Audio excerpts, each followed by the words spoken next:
Good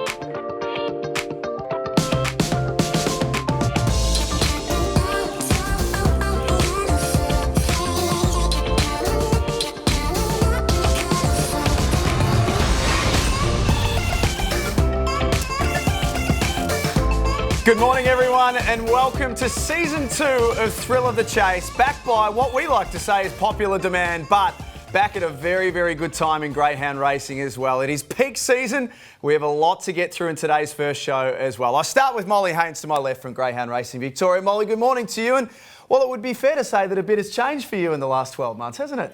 Absolutely, yes. I have a little baby on the way and also, continuing to work as hard as I can up into the meantime. So I'm just stoked to be, I suppose, back on Thrill of the Chase, and I can't wait to share all the stories about greyhound racing as well for the next couple of weeks. And there have been some fantastic stories in the last few weeks as well. James Vandermark, the best caller in the country, good to see you once again. And these stories that we'll unearth, some of them today, it's been just amazing, the headlines that we've had. Yeah, look, it's been a huge time in greyhound racing, of course. We count down to the Melbourne Cup. It's the pinnacle of greyhound racing. It's always an amazing lead-up and an amazing race, and we're right in the middle of that festival at the moment of just such good racing. The Top Guns, and now over to Sandown Park. The shootout was extraordinary.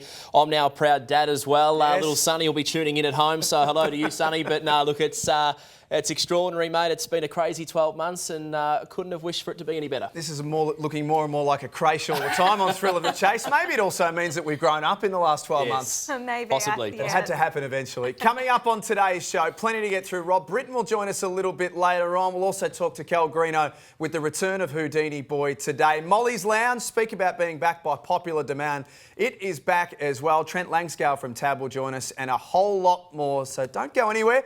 A lot to get through in our jam-packed first edition of Thrill of the Chase. But let's start with the agenda, as we do every single show.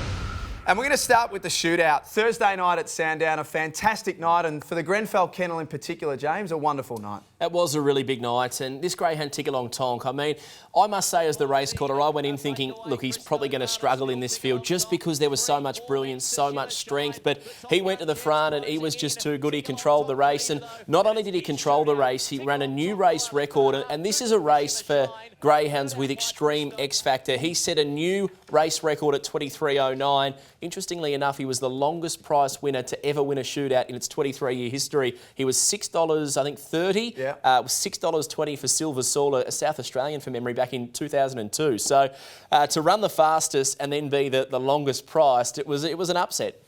And the thing about Tiggerlong, Molly, never runs a bad race, ever. Absolutely. Look, we spoke earlier before the show and we said the company that this greyhound is in continuously is impeccable. But what I love is he's trained by Corey and Sam Grenfell. And, you know, they're young trainers. They've got a young family. And, I mean, $25,000 for a young family is fantastic. So this dog has done great things for them. We're right in the midst at the moment of the Greyhound Racing Victoria Festival of Racing. Here's just a bit of a snapshot of what it all looks like, Molly. And in particular, as we mentioned, this is peak time of year for greyhound racing in Victoria, isn't it? Absolutely. Look, we started off with the Hume Cup at the Meadows and we've gone through and we had our Silver Bullet, we had our Top Guns as well, and now obviously we're heading into our Melbourne Cup series. So I think it's fantastic that GRV were able to, I suppose, group the carnival together and make people excited as a whole, because, you know, we do see these same great athletes bouncing from track to track. I must say as well, being a race caller with this festival, it's just so exciting to know you're lining up to call greyhounds like the Hume Cup winner last hurrah. And Simon told Helen there's just that buzz in the air. One thing I can't wait for, Jack, is people to get back on track. It's the one thing we're missing at the moment. We're almost there, I reckon. We're so close to being able to be back on track in Victoria. Let's go to the Top Gun, one of the highlights of 2020. And in a year where we haven't been able to attend the track, we still get to see stories like Shimmer Shine. It was a huge run, wasn't it? And you probably couldn't have picked a more deserved winner, Molly. $225,000 in prize money and had never won a Group 1. Interestingly enough, it split 5.05 Shimmer Shine in this year's Top Gun, which was identical to what he ran the year before, but he was squeezed out, put back through the field, and he pulled up pretty sore after that run last year. So credit to Team Daly. They've got him right again, and just such a well-deserved winner. And then, of course, runners-up in the shootout the week later. Absolutely. Look, I think there's plenty of dogs you can say deserve a group race, but this dog has been up for so long. And we spoke about the same thing when we were talking about Tiggerlong Tonk, I think before his Country Cup win as well. I think it was his Horsham Cup. So it's fantastic to see Shimmer Shine go as well as he does. I do think he goes really well first up on a track, and I just love what he did on Top Gun 9. One other thing I probably maybe shouldn't mention is I'm part of the Top Gun panel, but he was... That's right. He wasn't a complete sure thing to get in, I must say, because he hadn't had that group win. But I think when we sat down and we decided, look, he deserves it, and he's proven he is a group class dog without winning one. So just a credit to all concerned, and a big win as well. And Tommy Shelby, one of the buzz dogs going into that race, and of course you're probably your number one dog, Simon Told Helen, in that race as well, James. Yeah, look, he was. And I thought, I lost no admiration for Simon Told Helen with that run, because I think if you reverse the box draw, it may well have been a different result. But he had to work so hard chasing Shimmer Shine. And what I loved about the run of Simon Told Helen, even though he didn't win the race, what he showed was just the fact that he could hold on to a superstar and not give up. And I thought that was just as impressive as him winning a Group 1. We might have more on Simon Told Helen a little bit later on, Molly. Absolutely. But first of all, before we move on from the Top Gun, I can't not mention Christo Bale. His run was enormous. He bounced off, I think, every dog in the race and almost came from last, I believe. So it was a monster run by Christo Bale in that Top Gun. In the stayers as well, and we keep talking about these stories and some that are unearthed. One thing for certain we know about Tornado Tears is that this dog is a superstar. 6th Group 1, and you'd have to say in many ways, against the odds, there were many that were starting to write this greyhound off.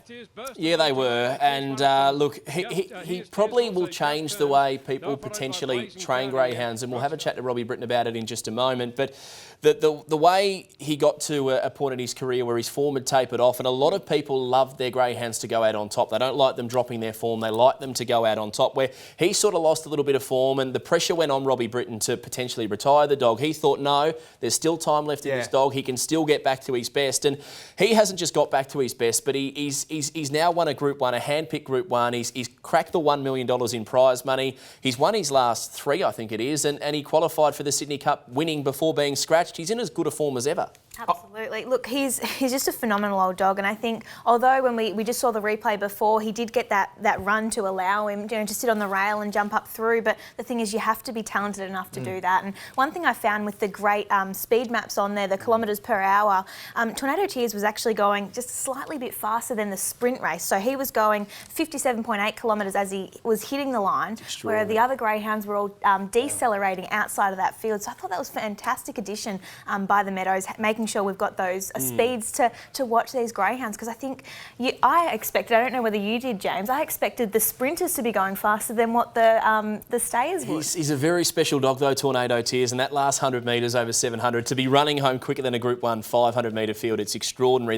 There are plenty of small 2-litre cars that probably struggle to go that quick, let alone Tornado Tears. It's been an amazing journey for Brett and I. 13 months as a full-time trainer, and this just continues to be the dog that keeps giving in Last Hurrah. The Hume Cup performance, as good as any as you'll see here, just does what Last Hurrah does best, gets to the front and maintains that lead. He's a wonderful dog, and he'd won 9 on the bounce, I think it was, coming into this race. He's just a wonderful dog. 7 wins on the bounce with that Hume Cup victory. And look, it was a well-deserved win, but for young Brett and I, Molly, just a huge thrill for him.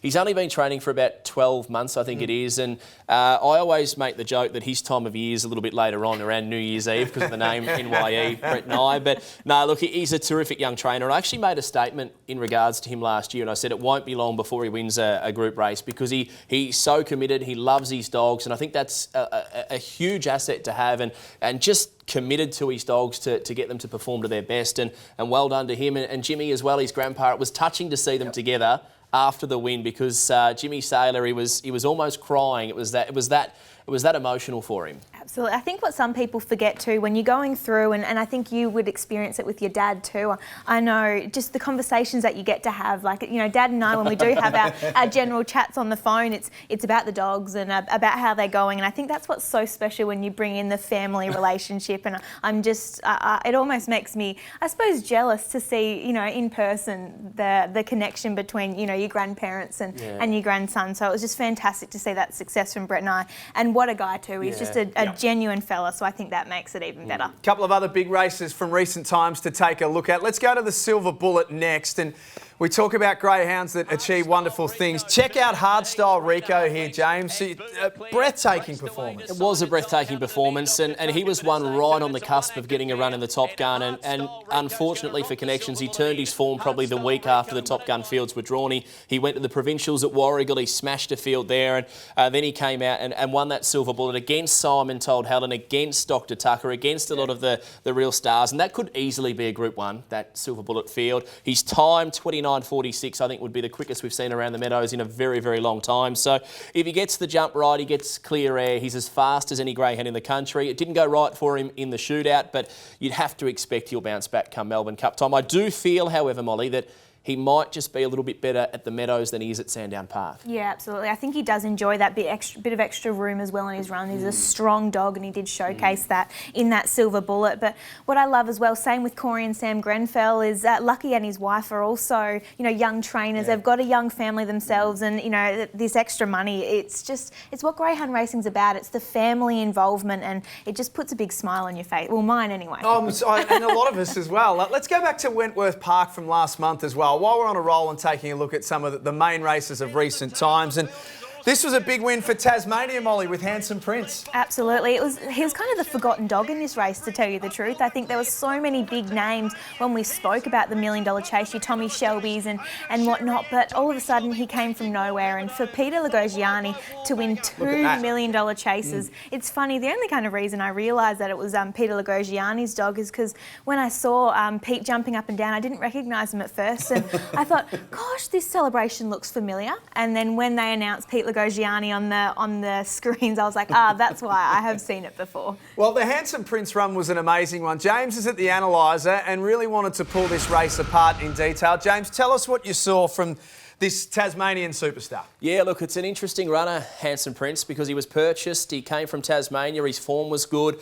I feel he's definitely gone to the next level since joining the Peter Lagogiani kennel. And Peter actually worked for the Prince of Dubai, I think it was, many, many years ago. So he's a very classy man, he's got some very fast dogs in the kennel, and he's doing a wonderful job with this greyhound by the name of Handsome Prince. Now, what I'm looking at here is the trial of Handsome Prince at Sandown Park on shootout night. We're going to stop the clock here, stop the freeze frame, and just have a look at him with that long stride going to the post the first time. From this point to the end of the back straight, he gets within 1/100th of Simon Told Helen's unofficial record. Jeez. That's just how quick this run is. Now, we'll let this tape roll just a little bit. First go at Sandown Park, and let's have a look as we slow-mo through this first corner. Look at the way he gets around the bend.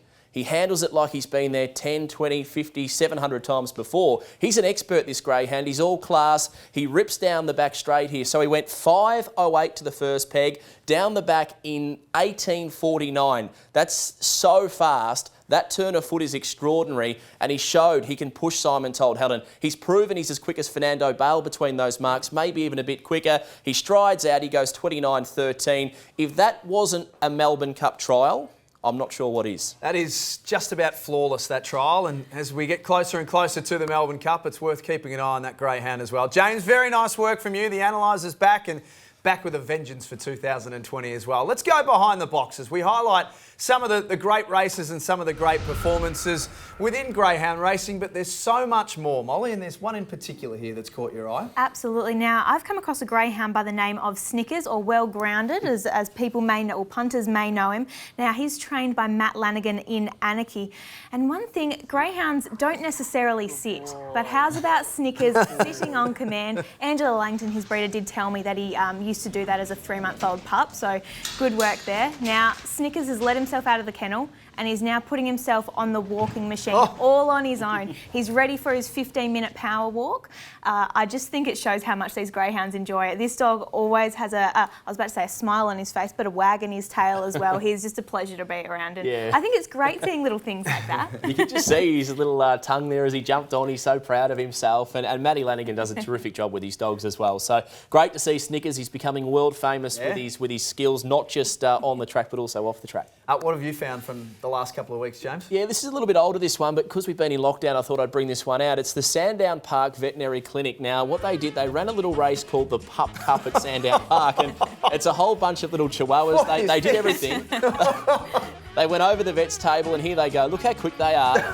I must say, though, their chasing ability wasn't great. As we see toward the winning post here, Look, I think it was Zipping, I can't remember his name, but he won it by a long way. But no, look, I think it was $100,000 to the winner. Fake money for that Pup Cup. But all credit there to Sandown Park Veterinary Clinic. If you follow them on their socials, they're actually a good laugh as well. They're a terrific vet clinic, but they're a very, very good laugh to follow. I think I'd love to see you call that race next year. We might see if we can arrange that. Plenty more to come. Stick with us. Rob Britton and Cal Greeno not too far away as well. It's Thrill of the Chase right across Australia.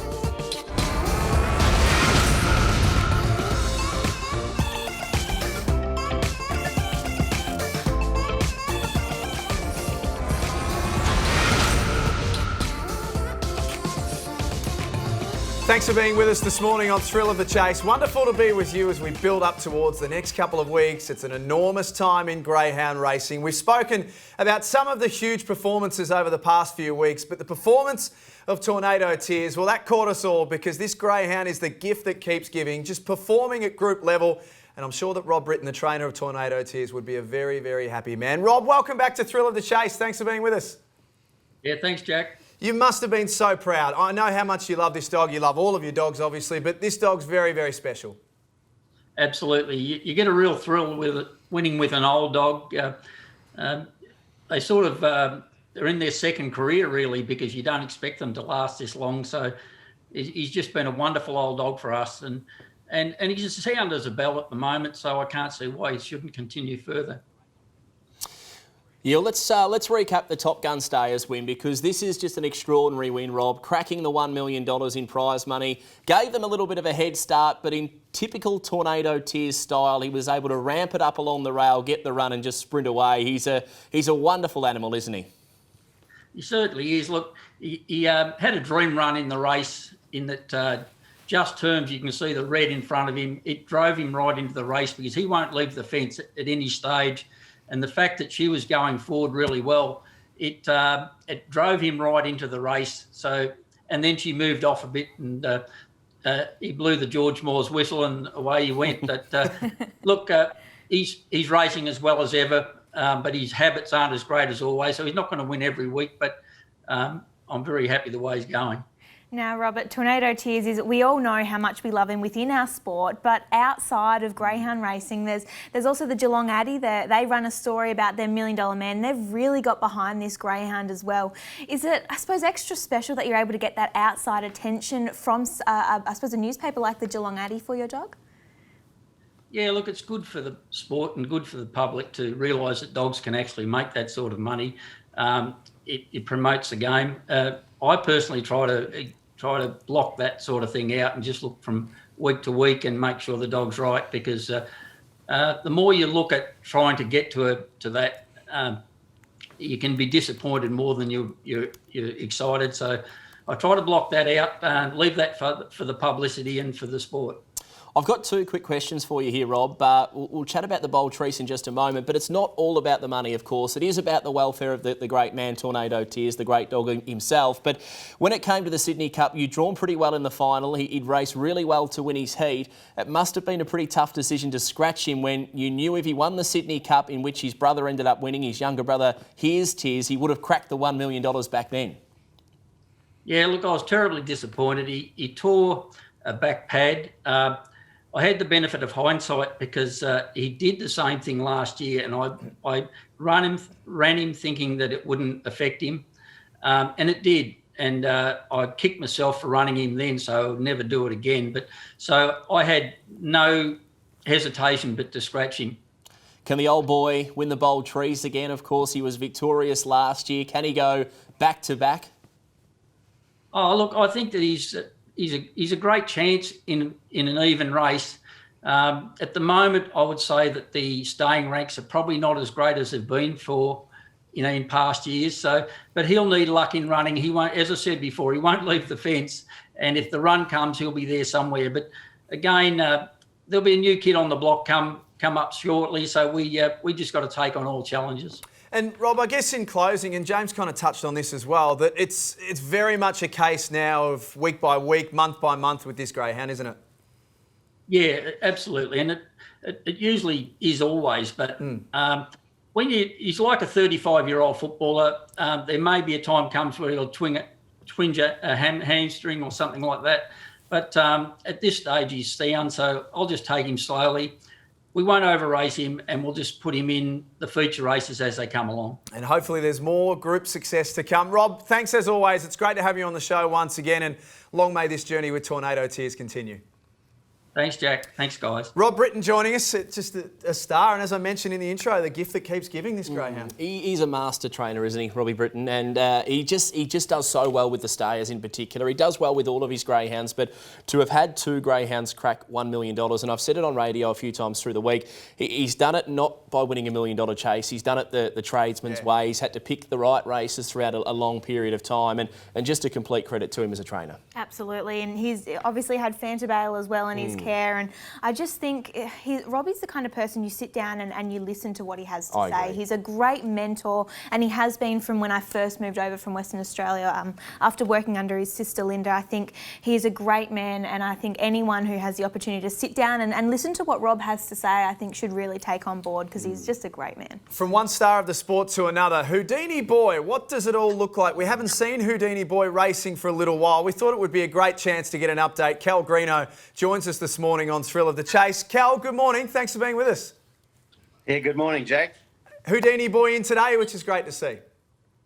Yeah, look, it's been a bit of a delay for us, and fortunately he's back racing today, and we need to get as many runs into him as he can. So having a race before next week's Poultry Seats is probably ideal. Yeah, he goes around 5.95 today at Sandown Park. The preparation, obviously not ideal for the Bold Trease, but you can confirm for us this morning, Cal, that he is going to have a go at the Bold Trease heats next Friday night? Barring bad luck today, James, he'll certainly be there. Good news. We've got a few runs into him since his little mishap, and the runs have been excellent. Now, his little mishap, I believe, included a little bit of an incident after a trial. Kel, I think I'm right in saying that, where he ruptured a. Do you know what, Kel? Maybe you talk us through what happened. Because I was just thinking, I know the story, but my brain, a windpipe. My brain wasn't quite working as well as what it should. So, Kel, how about you let us know what happened to Houdini Boy, so I don't muck it up again? Yeah, Molly, it happened at Warragul, and the dog had a trial there, and their arm trials, and as he bit on the arm, he smashed his throat with the arm. So then all of his head blew up, and it was quite a weird situation. And his head felt like bubble wrap, and his neck did, and then it worked his way through his whole system and got out of it. So we had a few scans and tests done, and everything appeared to be good, but we couldn't run him with a swollen head and neck. So it took about 3 weeks to heal, and it's terrific now. Every time he runs, there's no dramas. So just a mishap we didn't want. We missed a Hume Cup, we missed the Top Gun Stayers, but hopefully back for the Bold Trease. You must have been wrapped with his first up run over the 7.25 though, Kelly. He stuck onto a hot field, he held his head high, and it didn't all go right for him either. So it would have been, I guess, just good and encouraging to see that he got over the 7.25. He stayed out the trip, he worked hard, and he was right there with the big boys at the end.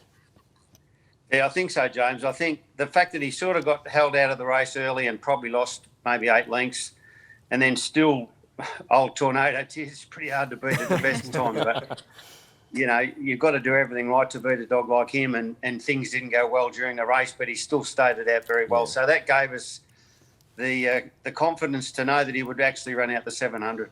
Now, Houdini Boy is owned by Mark Ruff, who is lucky enough to actually be involved in Rekindling, who won the Thoroughbred Melbourne Cup. Now, Houdini Boy obviously isn't heading down the direction of a Greyhound Melbourne Cup, but on Melbourne Cup night, we're hoping, Kel, how lucky does an owner have to be, I suppose, to be involved in not only a horse Melbourne Cup, but now having a greyhound like Houdini Boy? Because I think people underestimate the freak factor of Houdini Boy. Yeah, look, Mark's a terrific owner, and he was actually involved in this Melbourne Cup winner too. So he's been in 2 Melbourne Cups, had 2 winners. He might be a lucky charm, so hopefully it goes on with Houdini Boy as well. Mark just needs to go and get a trotter now, and he'll tick off all 3 of the codes. Cal, thanks for being with us today, and good luck. Fingers crossed that everything goes well and Houdini Boy can have a nice, clean run today at Sandown and then progress from there to next Friday.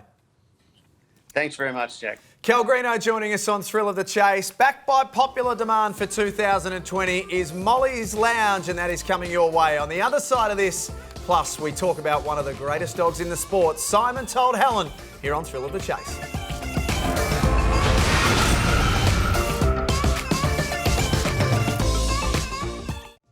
And also Sweet as Him coming up the back straight. And Simon Told Helen the leader. 3 lengths out in front. Tick-along Tonk the inside. Bobby the rope. But it's Simon Told Helen. Just what the doctor ordered. Guess who's back? Back again. I'm back. Simon Told Helen's back. I love that dog. You think you love it, James? We love it even more. Welcome back to Thrill of the Chase. What was that? I don't know. As soon as I did it, you know, when you do something and you know there's a camera rolling and you just sort of get a bit carried away. And look, I do love the dog. He's a wonderful dog. But as soon as I saw the footage and the trainer Dave Burnett actually messaged it through to me, and I thought, gee, I look pretty silly there. But no, look, he's a wonderful dog. But the reason I'm a big fan of this dog is because around about 12 months ago, I feel like he's almost a second son of mine, because let's just wind the clock back a little bit here to last year, when I may have mentioned this might be a greyhound to follow, Simon Told Helen. What I love so much about this greyhound is he just explodes when he takes off. He's a star, Simon Told Helen. Fernando Bale won $1.3 million in stakes earnings. This pup's only had 10 or 11 starts. Jack, I'm telling you now, get the black book out. Yep. A superstar in the making.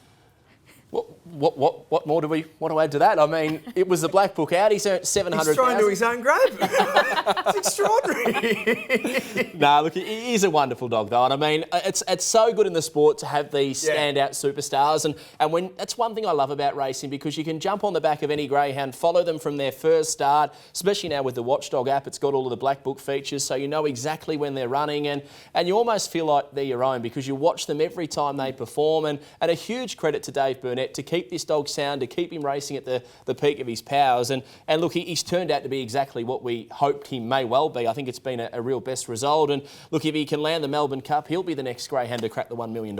Speaking of Simon Told Helen, let's learn a little bit more on that cheery note about the reigning Australian Greyhound of the Year and the support team behind him.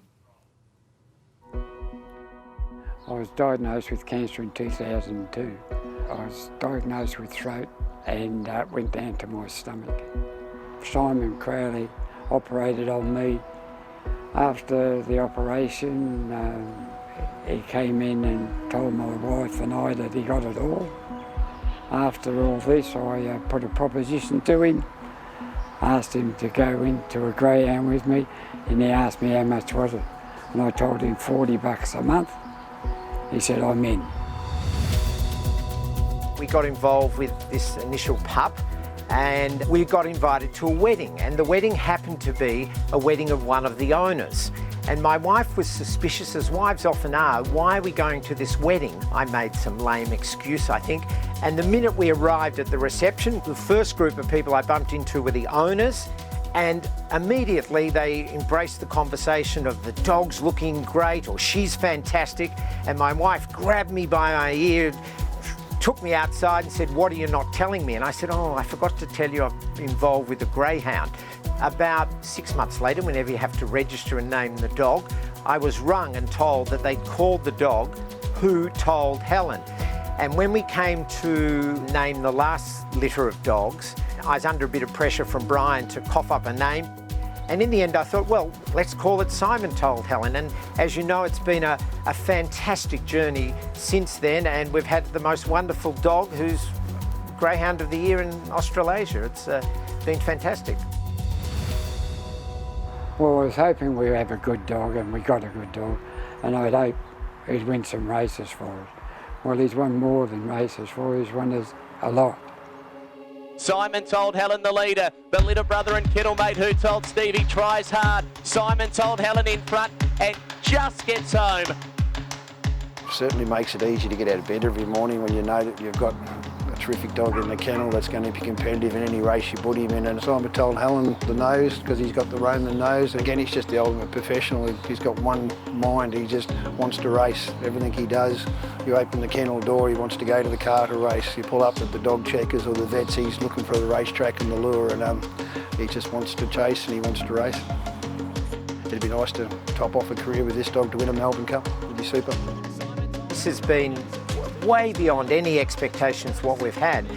You know, the pinnacle of it, hopefully, will be the Melbourne Cup, which will come up on a very important date later in November. So that date is actually Simon and Helen's wedding anniversary. It's our 38th wedding anniversary on the 27th of November, which will be the same night. It adds a little bit of interest to the ongoing story that we have with our greyhounds. If the dog wins the Melbourne Cup, they'll be over the moon. And I think the rest of the fellas will be great too. It's taken a long time, 14, 15, 16 years, and now I'm happy.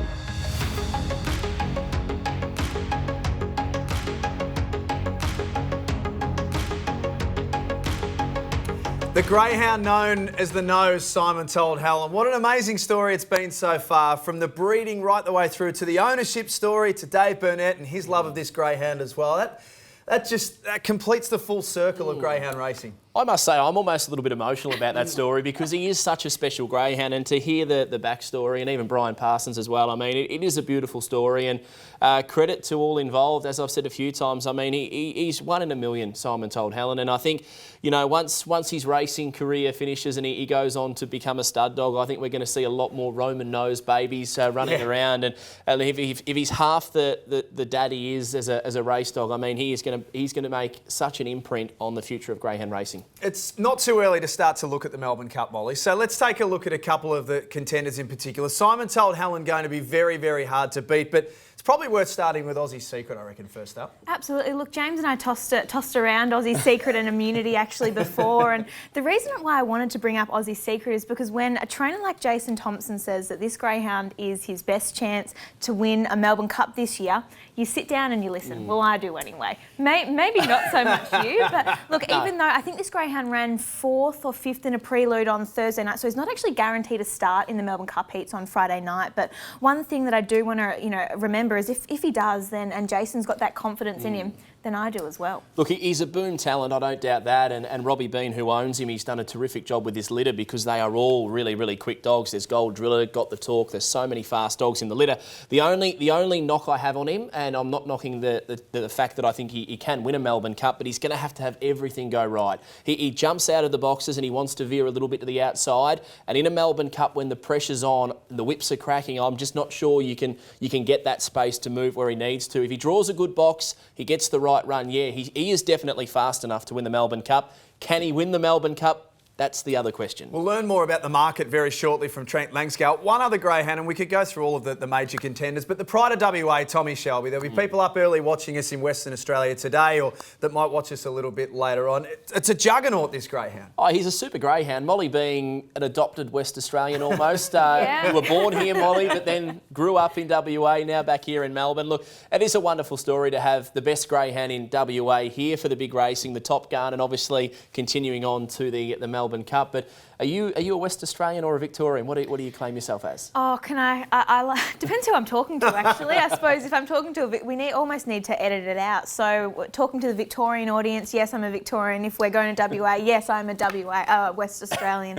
I think Can't keep everyone happy, No, though. I think Mum and Dad would be very happy with me saying I'm a West Australian. But I think with Tommy Shelby, I suppose the favourite part of this story for me is the fact that he's raising money for Movember. Every month he is, I should say, raising money for a charity. He went, now I've forgotten the charities off the top of my head because my memory is so great at the moment. But so he's going around, he's raising money. So he aimed for the Top Gun in November, and now he's heading obviously for the Melbourne Cup. So it's fantastic that he is able to I suppose have a broader reach than just normal greyhound. And the team behind Tommy Shelby have done an amazing job with their social media and all that sort of stuff as well. It's great fun to follow along with. We'll take a look at that market very shortly. And Molly's Lounge not too far away as well here on Thrill of the Chase.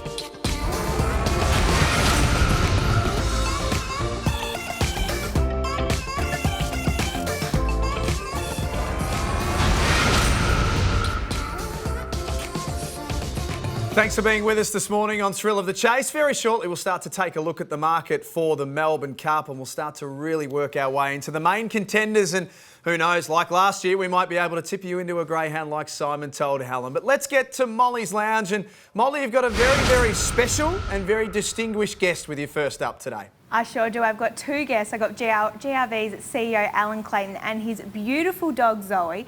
But Alan, before we get into Zoe and we get into the questions, you're also getting behind Movember as well, I see. Yes, I've got coffee froth on my lip.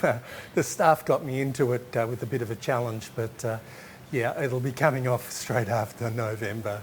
Now, you just mentioned challenges. We've had, I suppose everyone has had a pretty tough year this year. And I suppose, how as GRV have you felt, I suppose, made its way through COVID and everything else we've kind of come across? Look, I think it's been a real privilege that we've continued to race. And I think at the start we thought we'd lose racing and that it had closed down. So we did take some conservative decisions at the start. But look, it's been a real team effort. The participants, together with the GRV, Greyhound Clubs Victoria, all the club staff, got together. We worked out a way to comply with the government's policies. The government were very supportive. And look, we navigated through, and it's just a wonderful achievement of compliance, of commitment to the industry's sport. And I just feel that we should be really proud of our participants, club staff, GRV staff, particularly the race day staff. It's just been great. And to continue pretty much with even a greater program of racing than we normally have is just out of the box. Alan, what I think not many, I suppose, are able to, but I get to sit in and listen to your CEO updates for our all-staff meetings, and one thing that I don't think people understand is just how proud you are of not only GRV staff, but the participants for taking everything on board and making sure that we can continue as we have. Yeah, look, it hasn't been easy.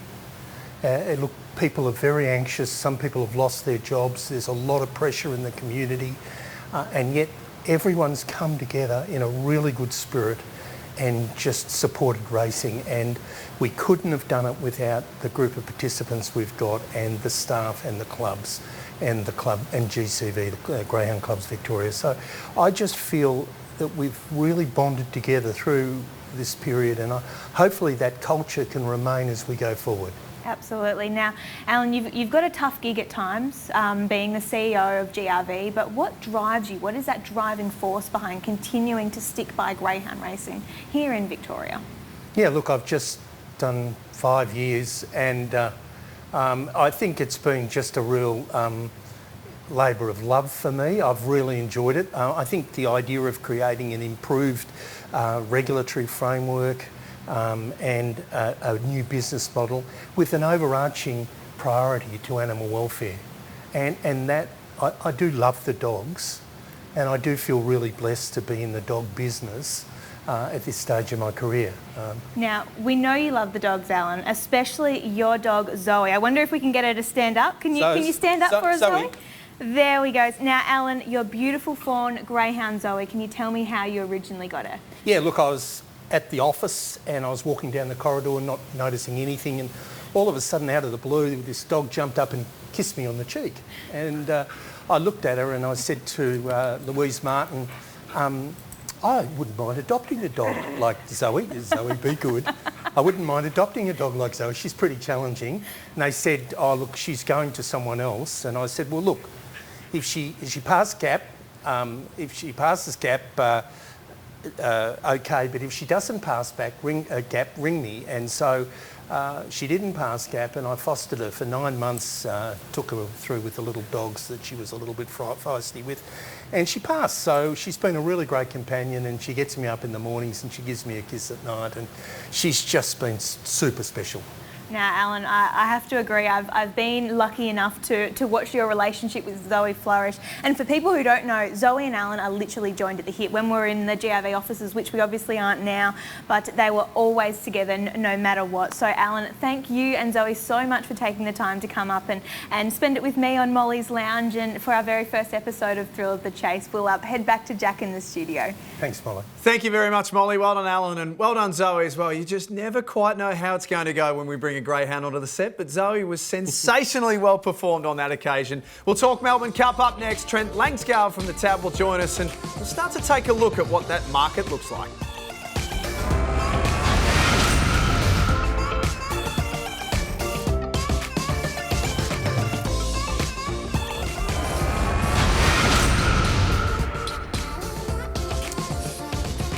Thanks for your company this morning on Thrill of the Chase. The Melbourne Cup is one of the big events of 2020, as it always is, and it's a good chance for us now, with thanks to Tab, to start to take a look at that market. Trent Langsgale, good morning to you. Good morning to you, Jack. It's amazing to think that we're here, that we're now at the Tab Melbourne Cup as part of the Festival of Greyhound Racing, and what a great time it is.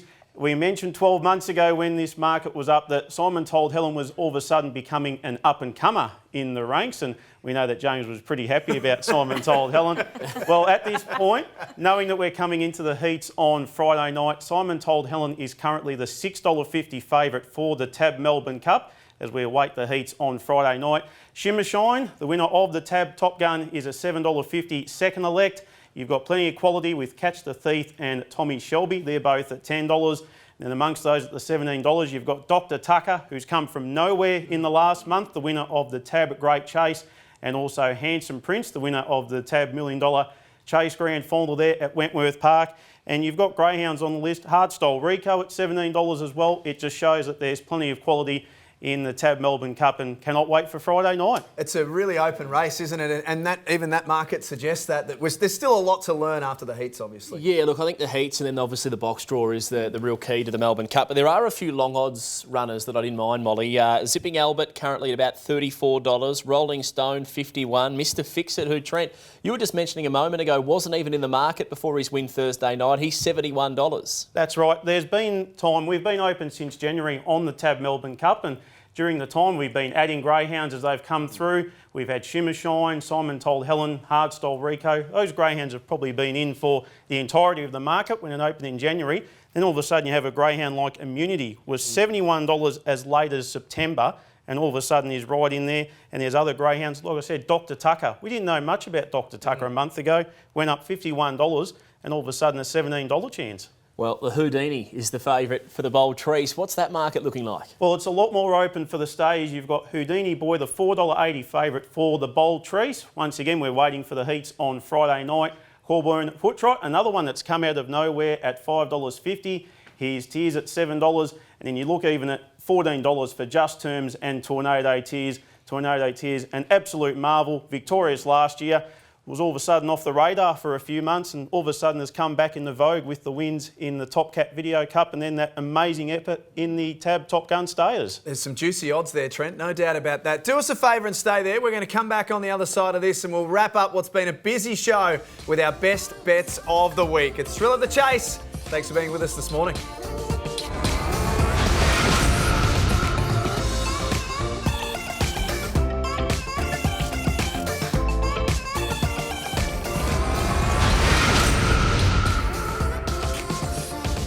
Welcome back to Thrill of the Chase. Well, it wouldn't be a show of Thrill of the Chase without a few tips along the way. And we're going to finish up today with our best bets from basically the next 7 days. The pressure's on because last year, not so much me, but certainly you two and Trent as well were in sensational form with your best bets. So New Ball is with you today, James. I'm going to go race 8, Hillsville. I love my straight track racing, and I'm going to go number 1, Suspense to win. I think the greyhound will win. There is one danger, and that is Dream Wizard. So I think if we Quinella the 1 and the 4, it might be the safe way to play, and maybe even play a trifecta with the 1 and 4 to run first and second. But I'm fairly confident too. I quite like that. He's gone with an exotic first up. Molly? Now I'm going to Sandown. I'm sticking away from the straight, although I could have been a supportive wife and gone behind my husband's 2 runners at Hillsville today, but I went the other way. I've gone with Hank the Hustler in race number 12, box 3.